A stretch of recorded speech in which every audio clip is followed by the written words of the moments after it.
চাপানোর দলিল আমাদের কাছে আছে।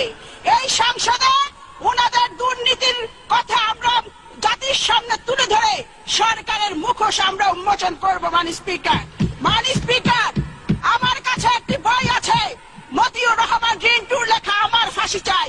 আমি যদি এই বইটি এখানে পড়া শুরু করি, ওখানে বসে ওনারা বান্দরের মতো লাফালাফি করবেন, মজার বিষয় ওয়াকআউট করতে পারবেন না। মাননীয় স্পিকার, সম্প্রতি 4টি সিটি কর্পোরেশন নির্বাচনে 18 দলীয় প্রার্থীর বিপুল বিজয় ঘোষণা করছে বাংলাদেশের আগামী দিন নিপীড়িত নির্যাতিত মানুষের নেত্রী বেগম খালেদা জিয়া। মাননীয় সদস্য, আমি আপনাকে 270 বিধি অনুসরণে বক্তব্য রাখার অনুরোধ জানাচ্ছি।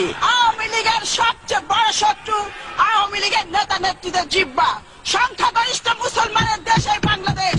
এটি বাংলাদেশের পার্লামেন্ট, এটি ভারতের পার্লামেন্ট নয়।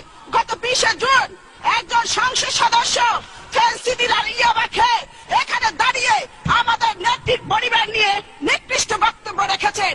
এই বক্তব্য কুৎসিত, নোংরা, অন্ধকার জগৎ থেকে উঠে আসা নর্দমার কীটের পক্ষে সম্ভব। মাননীয় স্পিকার, এই অসত্য, নিকৃষ্ট, কুরুচিপূর্ণ, অমার্জিত বক্তব্যের জন্য তাকে জাতির কাছে ক্ষমা চাইতে হবে।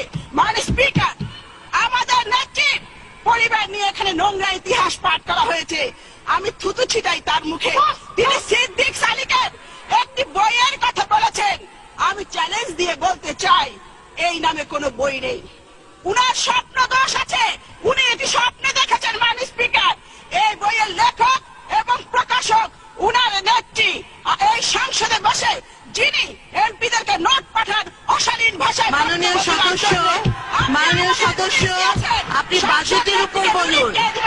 বাজেটের উপর বলুন। এক নম্বর ব্যক্তি যদি ঠিক হয়ে যায়, আমরা সকলে ঠিক হয়ে যাবো। মাননীয় স্পিকার, যিনি আমাদের নেত্রী পরিবার নিয়ে এখানে কুৎসা রচনা করেছে, তিনি পলিটিক্যাল প্রস্টিটিউট। মাননীয় স্পিকার, কলকাতা সিভিল কোর্টের উকিল ছিল মিস্টার চণ্ডী দাস। তার এক মেয়ে ছিল যার নাম গরিবালা দাস। চণ্ডী দাসের সহকারী উকিল মিস্টার অরণ্য কুমার চক্রবর্তী চণ্ডী দাসের কলিকাতাস্থ বাসায় নিয়মিত যাতায়াত করত।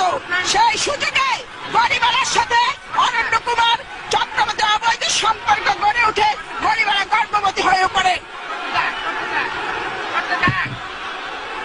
গরিবালা যখন বুঝতে পারলেন তিনি গর্ভবতী হয়েছেন, তখন গরিবালা অরণ্য কুমারকে বিয়ে করার জন্য চাপ দেন।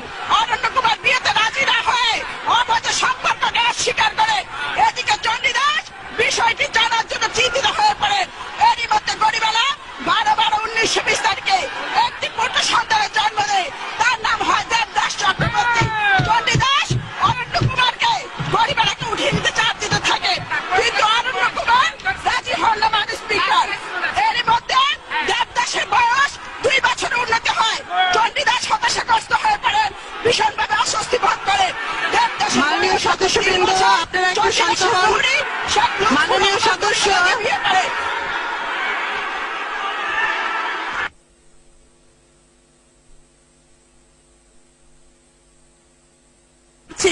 মাননীয় সদস্য, আমি আপনার দৃষ্টি আকর্ষণ করছি। মাননীয় সদস্যবৃন্দ, আপনারা বসুন। বসুন, সবাই বসুন। বসুন। মাননীয় সদস্য, আমি আপনার দৃষ্টি আকর্ষণ করছি। মাননীয় সদস্য, আপনি 270 বিধি অনুসরণে বাজেটের উপর বক্তব্য দিন। মাননীয় সদস্য, ওনাকে মাইক দিন। ধন্যবাদ। মাননীয় স্পিকার, আপনি আমাকে বাজেটের উপর বক্তৃতা দিতে বলেছেন, কিন্তু গত 20 তারিখে যে বক্তৃতা দেওয়া হয়েছে, আমি আপনার কাছে প্রশ্ন রাখতে চাই, এটা কি বাজেট বক্তৃতা ছিল?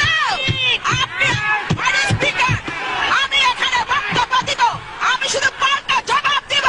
আমি বাজেট নিয়ে অবশ্যই বলবো। মাননীয় স্পিকার, আর আপনি আমার শব্দের মধ্যে এক্সপান্স করার মতো কোনো শব্দ পাবেন না। মাননীয় স্পিকার, লেট মি সে, মাননীয় স্পিকার,